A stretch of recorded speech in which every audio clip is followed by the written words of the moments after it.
Finally, Blizzard gave a huge boost to rewards from assaults and dailies while the big elephant is still in the room, and that is the Ny'Alotha and cinematic. We take a look on how the new raid feels and take a quick tour on the first week of patch 8.3. All this plus more in On Cooldown, the weekly WoW news show that is not for kids, okay?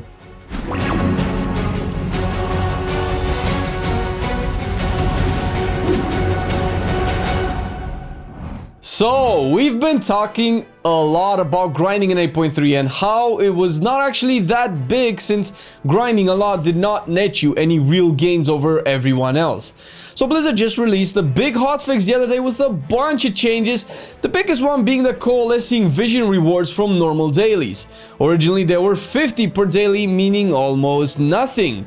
It made the dailies feel a waste of time, and as such, grinding the dailies was basically a waste of time in the grand scheme of things, seeing as how you could literally spend your time doing a lot of other things and gaining more for it.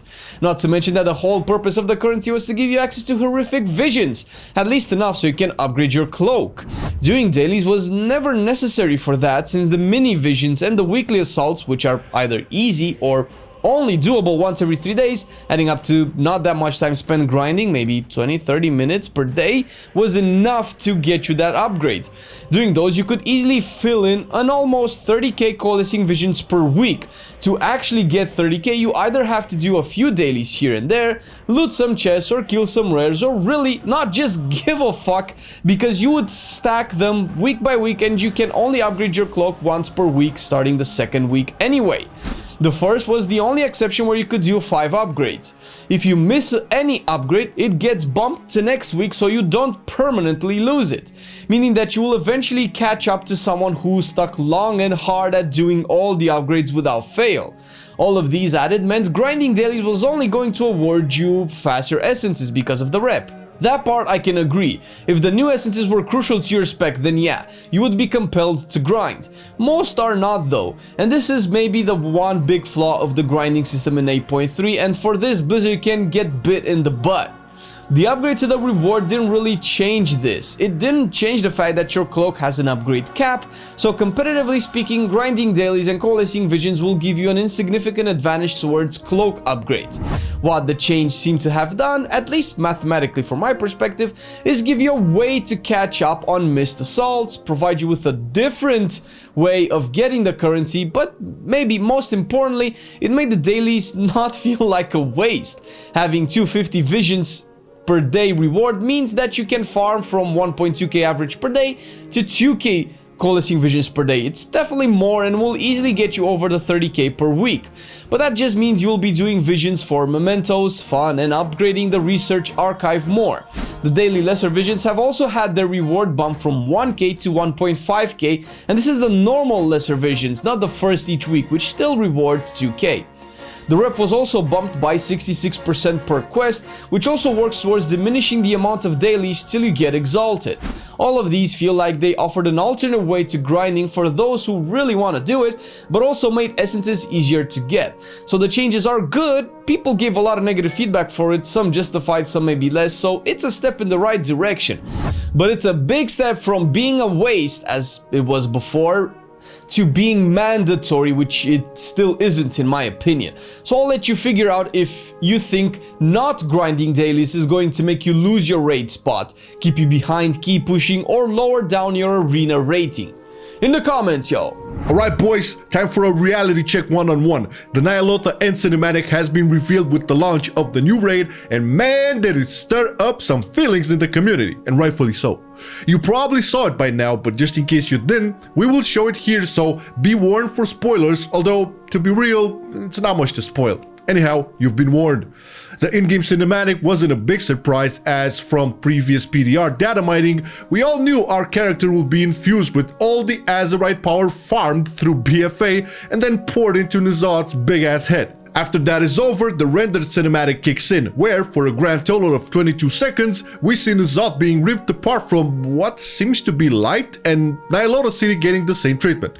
You probably noticed a lot of similarities from Lord of the Rings, Return of the King. I mean, hell, even the music is painfully similar, and as much as you wouldn't like the casual ripoff, the even bigger letdown here is how cheap, fast, and rushed were N'Zoth and Ny'Alotha treated. I mean, hell, you know how much build-up they did for N'Zoth, even starting from Legion, and the WoW community has been asking for something related to Ny'Alotha forever. We got the raid, yes, but dude, this is the city of the Black Empire, and N'Zoth is among the biggest threats Azeroth had to face, adding to this the build-up for him once again. How can you make justice for all this in a 22-second cinematic?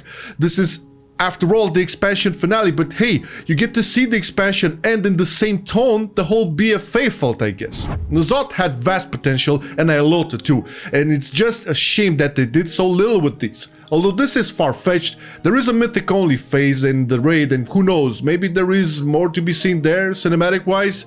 Cannot wait for that World Firstborn, to be honest. Now, all that being said, I'm not going to bash the cinematics teams or the devs, because another truth has to be said here. BFA had the biggest collection of cinematics out of any expansion so far, both pre-rendered and CGI. Think about it. You had the Turn the Tide, Throne Room, Crossroads, the Negotiation pre-renders, on top of Old Soldier, Lost Honor, Safe Haven, and the Mak'gora CGI cinematics. I mean, shit, that's unprecedented in WoW, so no, my beef is not with the cinematics team, but rather, and this to no surprise, with the suits from Activision Blizzard who keep on forcing this deadline culture onto a game who traditionally took all the time it needed to deliver polished and complete content.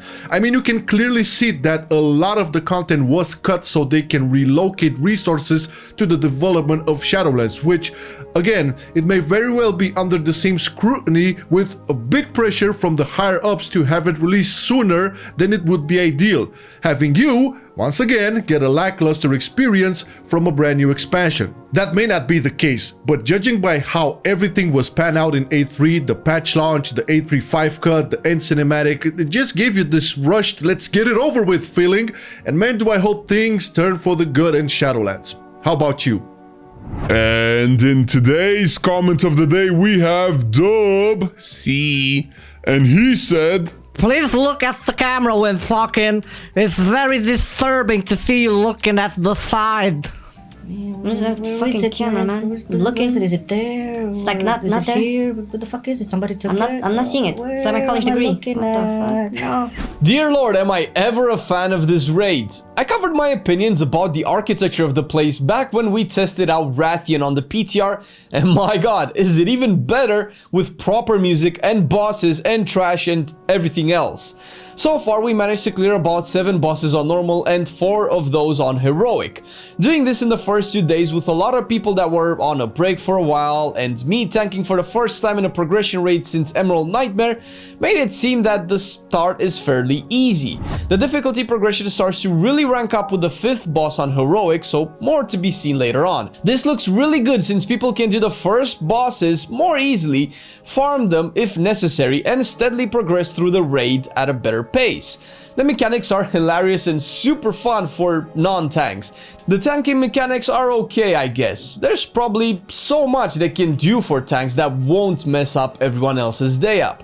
One thing I have to say, some of them death runs are a little too long, and I'm not sure if it was a bug or not, but on the first day Rathian popped after the 3rd boss, I think, or was it a 4th? To give us a skip, basically a move speed buff to get back to bosses like Hivemind. Yet on heroic he wasn't there on the 2nd day. There's also a skip after Vexiona, which is nice but seems a bit inconsistent at this point. And we cannot not mention the bug encounter with Rathian at the start, where it's a coin toss if he starts the RP and thus the fight, or if we end up just looking at his marvelous jerry curls. there were some issues with disconnects, and from what we heard in our community, bugs with loot. It's a bit disheartening, to be honest, so let us know if you had similar issues. Even with this though, the raid is mega fun, feels awesome as a zone, and the music is always top notch.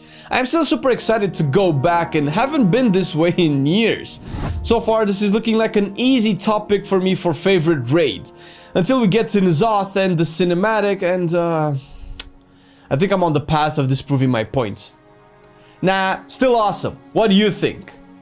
The raid is awesome, no doubt, and you, amongst many other players, were probably waiting for the actual content of 8.3, which is the raid, the new season for both PvP and Mythic Plus, and that's great, but what can you say about the first week of patch 8.3? I mean, it was surely a different type of experience, and you know what? I'm actually happy that people are starting to understand a bit how visions actually work and enjoy them. I believe they are one of the strong points of this patch and provide this sense of adventure as you try to push more and do more objectives, only to panic after you use your last orb and haven't killed Thrall yet while sitting at 20% sanity. Sure, this will all be a breeze in a month or two from now, and as much as I love the fact that they wanted to stop the mindless grind, they could let us do more in a week and not fully restrict them as they do currently.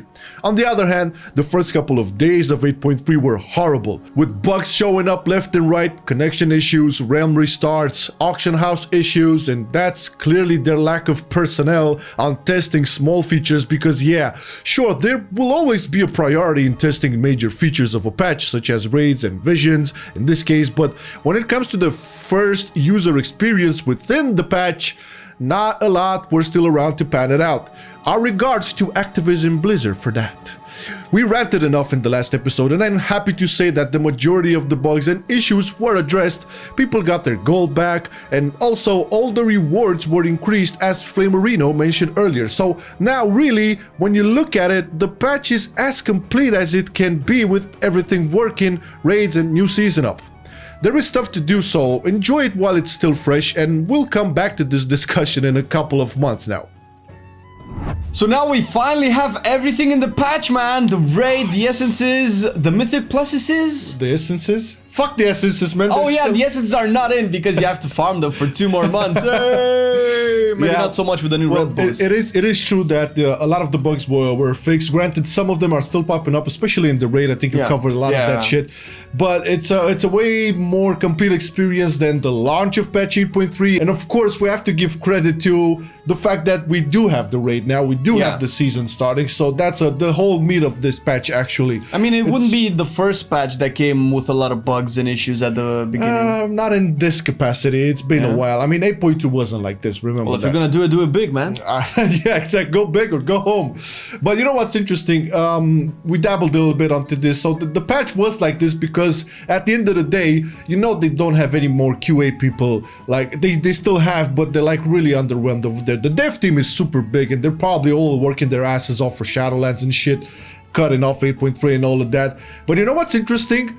Blizzard are hiring back QA people, man. Like if you go right now on the Blizzard careers page and you look at what they're hiring, I think there's at least 4 positions for the QA team in for World of Warcraft specifically. To test analysis, right? It was like it's QA, like quality assurance. Yeah, it's basically what they fired, more or less. Oh, right? so you don't have enough people to do? Oh, yeah, no. to do quality testing and assurance and all of that. So yeah, it's fucked up. It's again the Activision Blizzard suits. We talked about it in the video.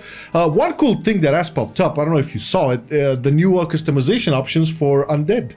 Oh yeah, I saw it for Shadowlands. The little funky Japanese style visual K hairlines. I don't know, it looked pretty cool on undead. Yeah, man. It looks pretty cool. It looks pretty cool. And I'm thinking if they add more customization options, because let's be fair, WoW has been lacking character customization for a long time. We talked about this a few months ago, I think. Yeah. And I think like one of the major issues when it comes to hair, if we're gonna talk about hair, it's like the texture of the hair, man. It's falling behind. Like they've added like face expression and stuff like that, but the hair is like still kind of blocky on some hairstyles.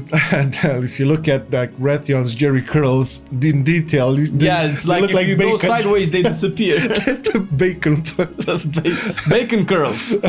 Hey man, bacon is all good and tasty, and you know what else is good and tasty? Well, good. I don't know.